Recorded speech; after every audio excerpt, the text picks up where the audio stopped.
On Sunday, the Dolphins played the Bills in a must-win game for the Dolphins. Win and you're in.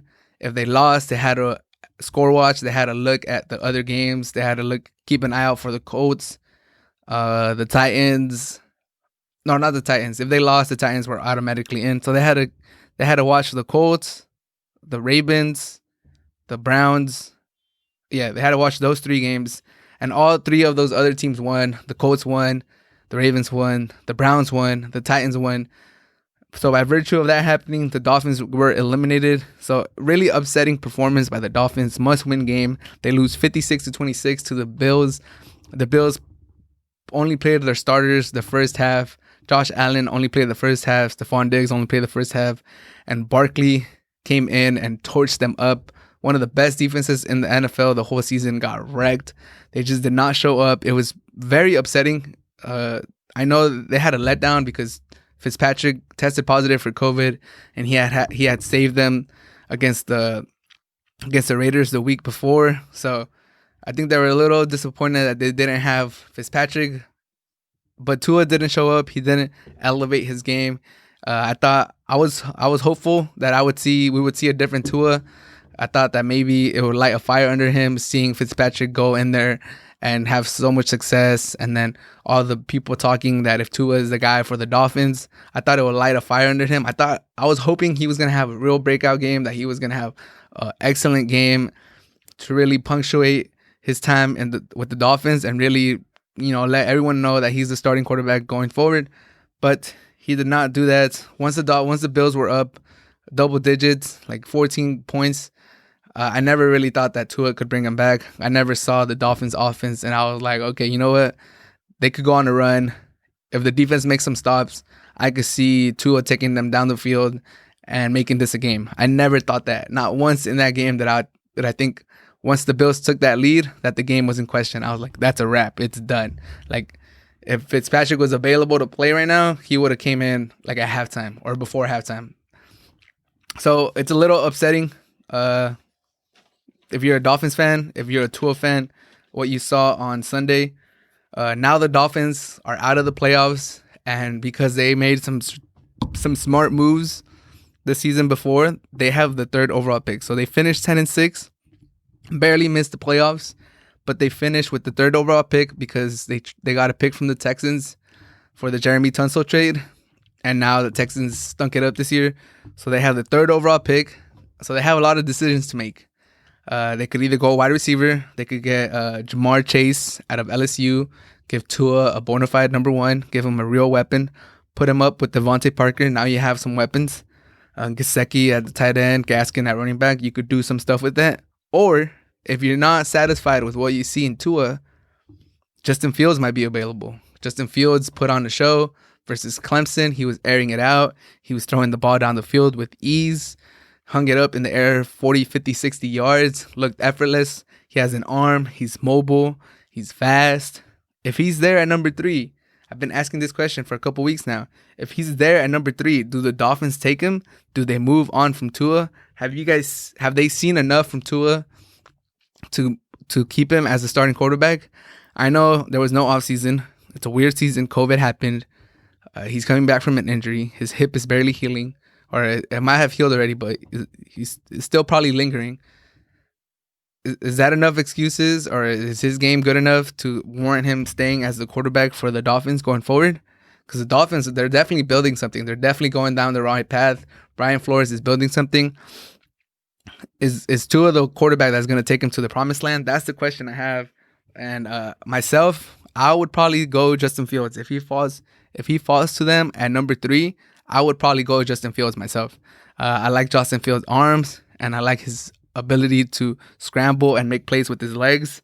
And I see Tua, and I don't see any elite talent, any elite quality. Can you guys tell me, what does Tua do at an elite level?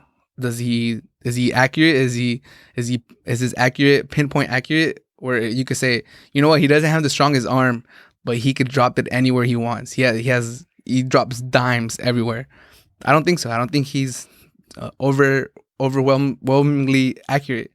Does he have a big arm? I can answer that for you. He does not have a big arm. He doesn't have a zip on his arm. The ball tends to stay in the air for too long. It just doesn't pass the eye test at all. I'm thinking like Chad Pennington type of arm. It's that kind of weak. Is he mobile? Is he really mobile? Can he extend the plays and make something happen with his feet? In college, he looked way more mobile than he does in the NFL. He looks pretty average in the NFL. Like, he's not like Goff or anything, but he's definitely not like a mobile quarterback. Josh Allen's more mobile than him. I think even Russell Wilson is more mobile than him. It takes him a while to get to top speed, and even then, his top speed is not that high. So it sounds like I'm bagging on Tua, but I do like him. I think he could be a decent starting quarterback. He's coming back from injury. He looked good in college, so there's hope. He didn't have that many weapons, but what I've seen in the 9 starts from Tua, 64% completion percentage, 1,814 yards, 11 touchdowns, 5 interceptions. This would have been a fine rookie season in the early 2000s, in the late 2000s, but from like 2012, 2011 to now, where quarterbacks are having success earlier, faster. Mahomes, Lamar Jackson, Herbert, Burrow. There's a lot of quarterbacks that are having early success, and if they're not having early success, they're showing some elite quality their rookie year that you could really tip your hat to, and you could be like, all right, I could build off of that. With Josh Allen, he made a lot of mistakes. He turned the ball over a lot. But you could always say he had a nice, strong, one of the best arms in the NFL. Lamar Jackson, he couldn't really throw the ball at the beginning of the season. He still kind of struggles a little bit now, pushing it down the field. But you could always say that's Michael Vick's speed at the quarterback position. We could do something with that. And you take it down the line. Wentz was super. I mean, now he's not that strong. He's not that good, or he struggled a lot. But his rookie year, his first few seasons, you could say he's shrugging off defenders. He extends the play. He has a nice arm. He's on that Big Ben kind of mold. Goff, really accurate, smart, cerebral player.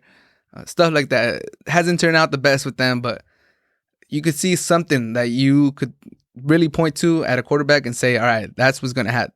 This is how I'm going to groom this quarterback. That's his strong trait. But with Tua, I don't know what it is. Maybe I'm being too harsh on him. Maybe I'm not seeing it. But if I'm the Dolphins and Justin Fields is there at number 3, I'm taking Justin Fields. And I'm not thinking about it twice. I'm making calls. I'm hitting up the Steelers. I'm hitting up maybe the Lions. Hey, what do you want? What can you give me for Tua? But the GM did come out today, and he said that Tua is there for the future, that he likes what he saw from Tua, that they're not going to talk about their draft plans today, something like that, which could all just be a smokescreen. If they were thinking of moving on from Tua, the GM is not going to talk to the media the day after the season and say, you know what, Tua did all right. We're keeping our options open. We're going to take the best player available. And if that's a quarterback, then we might take him. They're not going to say that. You're never going to hear a GM or anybody say something like that. Obviously, they have to, when they talk to the media, they got to say all the right things and say Tua is our quarterback going forward. Because if Justin Fields doesn't fall to them and they say they are thinking about taking him, then that just kills the relationship with Tua. So you got to take everything that you hear from people that work in the organization, take it with a grain of salt. You can't always trust what they're saying. So him saying that Tua is the guy doesn't really mean anything at this point in time. Everything's a smokescreen with trades. We all hear the Giants saying that they would never trade Odell, and they traded Odell.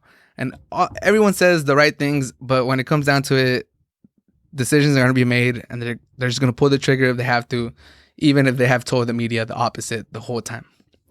But what should the Dolphins do? That's the question of the day. What should the Dolphins do with Tua? What should they do with the number 3 overall pick? Should they get help on the offensive line? Should they get a weapon, wide receiver? Should they get a quarterback? Should they get more defensive talent? Just completely make a defensive juggernaut? What should they do? That's the question of the day.